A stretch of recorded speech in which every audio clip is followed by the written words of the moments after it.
Hello बच्चों, एक बार फिर से स्वागत है आपका अपने YouTube channel UP board PCM में। इस वीडियो में हम सॉल्व करेंगे कक्षा 10वीं के विज्ञान का अंशाल्व प्रश्न पत्र, जिसका कोड है 824 बी के वर्ष 2019 के लिए दूसरा सेट है। तो बने रहिए वीडियो में ताकि आपको बताई गई सारी बात समझ में आ जाए। तो शुरुआत करते हैं पहले ही खंड से। पहला सवाल है, पहले का पहला, अवतल दर्पण द्वारा किसी वस्तु का सीधा व बड़ा प्रतिबिंब बनाने के लिए उसे कहाँ रखना चाहिए? तो इसका जवाब है, अवतल दर्पण सीधा प्रतिबिंब तभी बनाता है जब वस्तु अवतल दर्पण के फोकस और पोल के बीच में हो। ये चौथा जो विकल्प दिया है ये सही रहेगा। जब वस्तु अवतल दर्पण के फोकस और पोल के बीच में होता है तभी वो सीधा प्रतिबिंब बनाता है और साथ में बड़ा भी बनाता है। पहले का दूसरा सवाल है, निकट दृष्टि दोष से पीड़ित एक व्यक्ति को यह दोष दूर करने के लिए किस लेंस या दर्पण का उपयोग करना चाहिए? तो इसमें जिस दोष की बात की गई है वो निकट दृष्टि दोष का है, तो उसका इलाज अवतल लेंस से होता है। तीसरा खंड है, विद्युत ऊर्जा की इकाई है।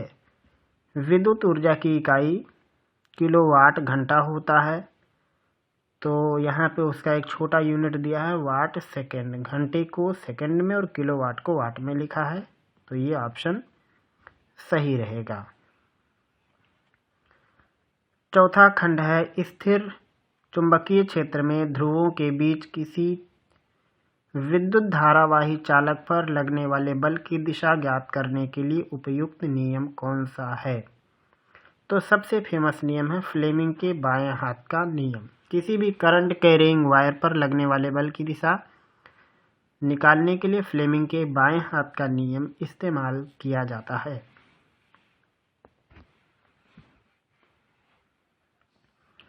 दूसरे का पहला सवाल, दूरदृष्टि दोष क्या है? इस दोष को दूर करने के लिए क्या करना होगा? तो सबसे पहले ये जो आगे की लाइन है हम इसका जवाब बताते हैं। दूरदृष्टि दोष में व्यक्ति को स्पष्ट दृष्टि की न्यूनतम दूरी और अनंत के बीच में स्थित वस्तुएं ही स्पष्ट रूप से दिखाई देती हैं। यह इसका सीधा जवाब। एक बार फिर से हम दोहरा के आपको बताते हैं। दूरदृष्टि दोष में व्यक्ति को स्पष्ट दृष्टि की न्यूनतम दूरी और अनंत के बीच स्थित वस्तुएं दिखाई देती हैं, जबकि निकट की वस्तुएं स्पष्ट दिखाई नहीं देती हैं, तो उसे हम कहते हैं दूरदृष्टि दोष। फिर आगे इसमें अगला खंड है, इस दोष को दूर करने के लिए क्या करना होगा? तो जवाब है, इस दोष को दूर करने के लिए उचित क्षमता का या उचित फोकस दूरी का उत्तल लेंस प्रयोग करना होगा चश्मे में। यह है 2 अंक का। सबसे पहले दोष के बारे में बताना है, फिर उसका निवारण बताना है। दूसरे का दूसरा खंड, प्रकाश के प्रकीर्णन से आप क्या समझते हैं?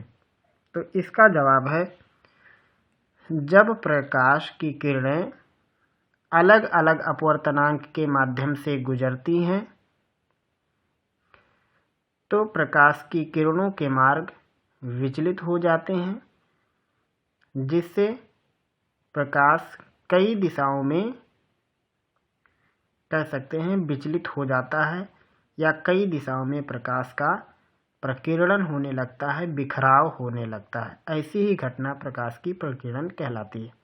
विस्तृत जानकारी के लिए आप प्रकाश का परावर्तन और अपवर्तन वाला चैप्टर हमारा देखें, जिसमें लगभग 25 से 30 वीडियो मिलेंगे और एक एक टॉपिक आपको आसानी से बताने की कोशिश की गई है। और दूसरे का तीसरा खंड है, कांच का अपवर्तनांक 1.5 है। वायु में प्रकाश की चाल 3 × 10⁸ मीटर पर सेकेंड है। यहाँ पे दिया गया है कांच में प्रकाश की चाल ज्ञात कीजिए। तो इसका सीधा जवाब है, लिखेंगे कांच में प्रकाश की चाल बराबर वायु में प्रकाश की चाल बटे कांच का अपवर्तनांक। तो इसमें इससे डिवाइड कर देंगे, जो आएगा वो रफ्तार आ जाएगा।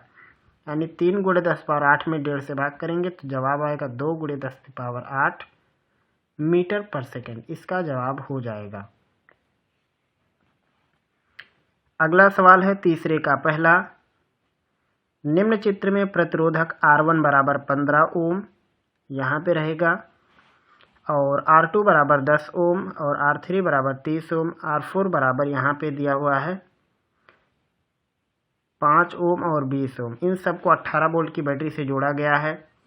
कहा है कुल प्रतिरोध और कुल धारा बताओ। तो अब इसे तो बिना लगाए छुट्टी नहीं है, इसलिए फिगर बनाते हैं।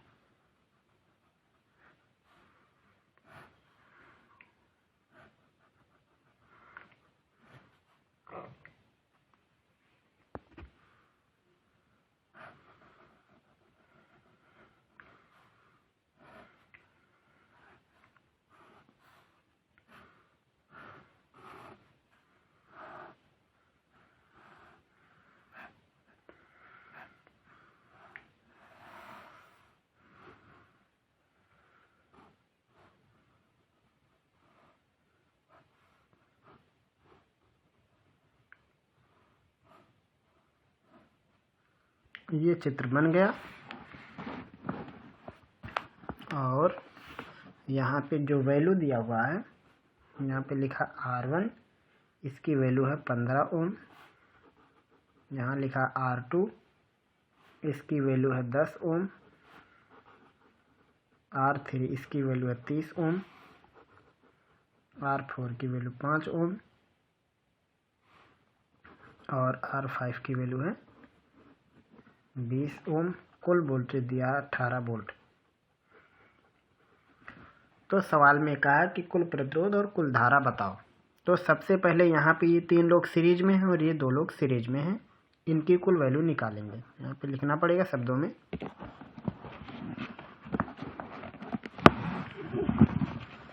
ये हो गया एडजस्ट। लिखेंगे R1 कामा R2 कामा R3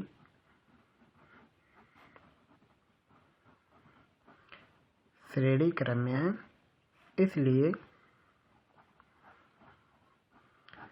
कुल प्रतिरोध है।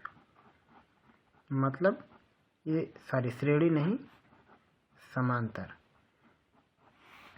समांतर में है, तो इसलिए कुल प्रतिरोध इनको उल्टा करके जोड़ना पड़ेगा। तो यहाँ हम कोड में लिख देते हैं 1 2 3 वैल्यू 1/R1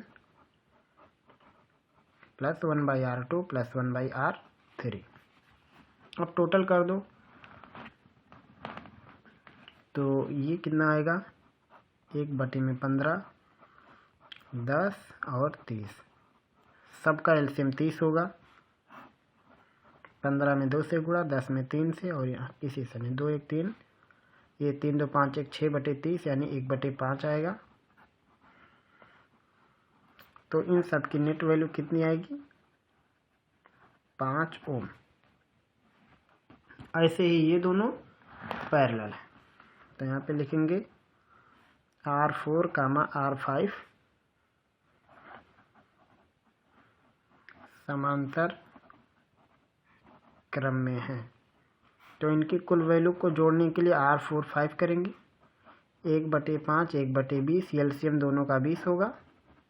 तो ऊपर 4 और 1 5/20, 1/4 आएगा। तो R4 5 की वैल्यू आएगी 4 ओम। अब ये जो 1 2 3 की वैल्यू आ गया 5, और ये जो आया 4, ये दोनों हो गए सीरीज में। लिखेंगे इसलिए संपूर्ण परिपथ का प्रतिरोध R बराबर R1 2 3 प्लस R4 5। तो वो पहले से आया 5 और ये 4 बराबर हो जाएगा 9। ये हो गया कुल प्रतिरोध। और कुल धारा I बराबर V बाई आर, V की वैल्यू 18 वोल्ट और R आ गया टोटल 9, बराबर हो जाएगा 2 एम्पियर। ये हुआ इस सवाल का जवाब। तो एक बार हम आपको शुरू से पूरी चीज़ दिखाते हैं। ये है उसका फिगर और ये है उन सब का जवाब।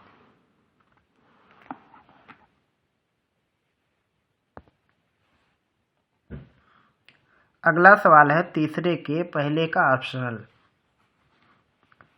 दो विद्युत लैंप जिनके अनुमतांक है 100 वाट 220 वोल्ट और एक है 200 वाट 220 वोल्ट, इनको पार्श्व क्रम में जोड़ा गया है। यदि मेंस की विद्युत आपूर्ति 220 वोल्ट है तो विद्युत मेंस में बहने वाली कुल धारा की गणना कीजिए। ये सवाल है तीसरे का पहला और उसका अथवा वाला भाग। तो सवाल में दिया हुआ है कि दो बल्ब हैं, एक 100 वाट 220 वोल्ट का है, दूसरा 200 वाट 220 वोल्ट का। तो सबसे पहले क्या करेंगे, हम इन दोनों का प्रतिरोध निकाल लेंगे। तो यहाँ पे जो दिया 100 वाट 220 वोल्ट, तो हम P1 मान लेंगे 100 वाट और V1 मान लेंगे 220 वोल्ट और यहाँ से निकालेंगे R। ये निकालेंगे, सूत्र होता V स्क्वायर बाई पी, तो लिखेंगे V1 square by P. V1 की वैल्यू है 220, तो इसका स्क्वायर और P की जगह पे 100, इतना ये हो जाएगा ओम। ऐसे ही P2 की वैल्यू दिया हुआ है 200 वाट और V2 ये भी है 220 वोल्ट। तो यहाँ से R2 की वैल्यू हो जाएगी V2 स्क्वायर बाई पी, ये P1 और ये P2। तो V2 की जगह पे लिखेंगे 220 इसका वर्ग और P2 की जगह पे 200, ये हो गया R1 R2। अब सवाल में कहा है कि दोनों को पार्श्व क्रम में जोड़ा गया, यानी उनके प्रतिरोध भी पार्श्व क्रम में जोड़े गए। लिखेंगे इसलिए बल्ब या लैंप को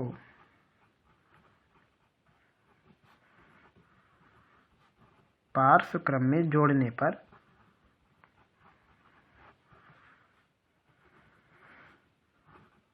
कुल प्रतिरोध 1/R equal 1/R1 plus 1/R2 ये होगा। अब इस 1/R की जगह सबसे पहले तो हमें R का मान निकालना है, जो कि है V स्क्वायर बाई पी। तो 1/R का मतलब हो जाएगा P बाई V स्क्वायर, उल्टा हो जाएगा ये। तो यहाँ पे जो जवाब आएगा, सबसे पहले तो हम इसको हल करके दिखाते हैं कि ये क्या आना है। तो यहाँ पे सबसे पहले हम यहाँ पे एक क्वेश्चन में सूत्र लिख लेते हैं, आप उसको ध्यान रखना सवाल लगाते समय, कि R की वैल्यू है V स्क्वायर बाई पी, तो 1/R की वैल्यू होगी P बाई V स्क्वायर। तो इस 1/R की जगह पे हम लिखेंगे P बाई V स्क्वायर, यहाँ पे P बाई V स्क्वायर। या तो ये निकाल लेते हैं या तो इस R की वैल्यू लिख देते हैं, दोनों चल सकता है। या तो यहाँ पे P बाई V स्क्वायर ले लेते हैं और 1/R1 की वैल्यू ये दिया हुआ है, तो R1 की वैल्यू पता है, 1/R1 के लिए क्या हो जाएगा, ये 100 ऊपर हो जाएगा और नीचे 220 का स्क्वायर, प्लस में इसमें 220 ऊपर हो, 200 ऊपर हो जाएगा और 220 का स्क्वायर। अब जिस बोर्ड से सप्लाई दी गई थी ये भी 220 ही थी, तो यहाँ पे जो P बनेगा वो कितना आएगा, यहाँ पे पहले तो यहाँ पे लिख देते हैं P की नीचे यहाँ पे वोल्टेज लगाएंगे 220 इसका वर्ग और ये हो जाएगा 100 बटे 220 का वर्ग प्लस 200 बटे 220 का वर्ग। तो ये 220 का वर्ग 220 का वर्ग 220 का वर्ग कट जाएगा। तो यहाँ पे टोटल भी आपको मिलेगा 300 वाट, यानी पूरा बल्ब हो गया 300 वाट का। तो इस सवाल में कहा था कि कुल धारा बताओ, तो जो सूत्र होता है P का वो होता है VI। तो VI की वैल्यू होगी 300, तो I की वैल्यू हो जाएगी 300 बटे V, यानी 220 वोल्ट की सप्लाई। 0 0 कट जाएगा, ये हो जाएगा 30 बटे 22 यानी 15 बटे 11 एम्पीयर। ये हो जाएगा इस सवाल का जवाब। अगला सवाल, तीसरे का दूसरा खंड। एक मोटरसाइकिल के पीछे का दृश्य देखने के लिए 5 मीटर की वक्रता त्रिज्या वाला उत्तल दर्पण लगा है। पीछे से आ रही मोटरसाइकिल जो कि 5 मीटर की दूरी पर है, उसके प्रतिबिंब की स्थिति, प्रकृति और साइज सब बताना। ये है तीसरे का दूसरा। अब इसमें कहा है कि मोटरसाइकिल को देखने के लिए 5 मीटर वक्रता त्रिज्या। तो वक्रता त्रिज्या को हम R से दिखाते हैं जो कि 5 मीटर। तो यहाँ पे फोकस दूरी निकालेंगे तो आएगा 5 का आधा, ये हो जाएगा इतना मीटर। सवाल में है पीछे से आ रही मोटरसाइकिल जो कि 5 मीटर की दूरी पर है। तो हम उसको U से लिखेंगे और माइनस चिन्ह के साथ लिखेंगे। ऋण 5 मीटर, प्रतिबिंब की स्थिति बतानी है तो लिखेंगे दर्पण सूत्र से। दर्पण का सूत्र होता है 1/f = 1/v + 1/u। f की जगह पे 5/2, v के बारे में पता नहीं और u की वैल्यू है ऋण 5। इसको लिख सकते हैं 2/5 और ये इस साइड आएगा तो ये हो जाएगा धन 1/5 बराबर 1/v, या 1/v बराबर हो जाएगा 2 1 3/5। तो v की वैल्यू होगी 5/3 मीटर। ये हो जाएगा v की वैल्यू। अब चूंकि प्लस आया मतलब दर्पण की दूसरी तरफ बनेगा। तो सबसे पहले अब इसमें कहा है कि प्रतिबिंब की स्थिति बताओ, प्रकृति भी बताओ और साथ में साइज भी निकालना है, ये भी पूछा है। तो स्थिति प्रकृति तो निकल गई, अब साइज निकालने के लिए निकालना पड़ेगा आवर्धन। m बराबर होता है v/u, दर्पण में माइनस चिन्ह के साथ आता है। माइनस v की जगह 5/3 और u की जगह पे ऋण 5 कट जाएगा, ये तो हो जाएगा 1/3 धन, यानी प्रतिबिंब सीधा होगा। तो अब यहाँ पे लिखेंगे पूरा उत्तर कि प्रतिबिंब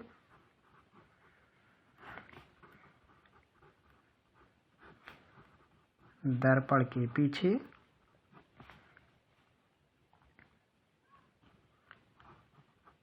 5/3 मीटर की दूरी पर आभासी सीधा और वस्तु का 1/3 भाग होगा। वस्तु की जो भी लंबाई होगी उसका 1/3 हिस्सा बचेगा प्रतिबिंब का आकार। अगला सवाल है तीसरे के दूसरे का ऑप्शनल। एक अवतल लेंस की फोकस दूरी 15 सेंटीमीटर है। लेंस से 30 सेंटीमीटर की दूरी पर वस्तु रखा है। प्रतिबिंब कहाँ बनेगा? लेंस द्वारा उत्पन्न आवर्धन क्षमता की गणना कीजिए। तीसरे का दूसरा और उसका ऑप्शनल।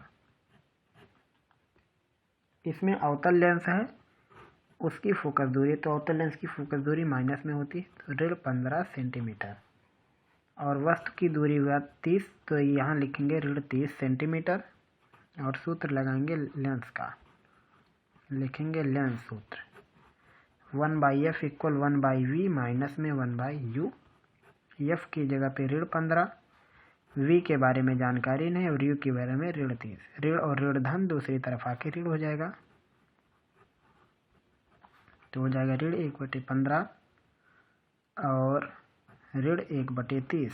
एलसीएम लेंगे तो इसका 2 से गुणा करना पड़ेगा। ऋण 2 ऋण 1/30 ऋण 3/30 यानी ऋण 1/10। तो v की वैल्यू हो जाएगी ऋण 10 सेंटीमीटर, मतलब सामने ही बनेगा। और एक चीज़ और निकालना, आवर्धन, तो उसको भी यहीं पर निकाल देते हैं। आवर्धन यम बराबर, चूँकि ये लेंस है तो सूत्र v/u होता है। v की वैल्यू ऋण 10, u की वैल्यू ऋण 30, तो ये हो जाएगा 1/3। तो यहाँ पे लिखेंगे इसलिए प्रतिबिंब लेंस के सामने 10 सेंटीमीटर की दूरी पर आभासी सीधा और वस्तु का 1/3 भाग है। आभासी सीधा और वस्तु का 1/3 भाग बचेगा प्रतिबिंब। और उसके बाद जो अगला सवाल है वो है विद्युत चुम्बकीय प्रेरण पर आधारित, जो कि 2024 के लिए टॉपिक से कट गया है। तो आज के वीडियो में बस इतना ही। ये था फिजिक्स का संपूर्ण हल, जो कि फिजिक्स का जो चैप्टर जो भी हैं आपके सिलेबस में, उन पर आधारित जो भी प्रश्न थे उनका सलूशन। उम्मीद है कि आज की बताई गई बात आपको समझ में आई होगी। अगर आपका कोई भी प्रश्न है तो आप हमसे पूछ सकते हैं। फिर मिलेंगे हम लोग जल्द ही अगले पार्ट में अगले टॉपिक के साथ।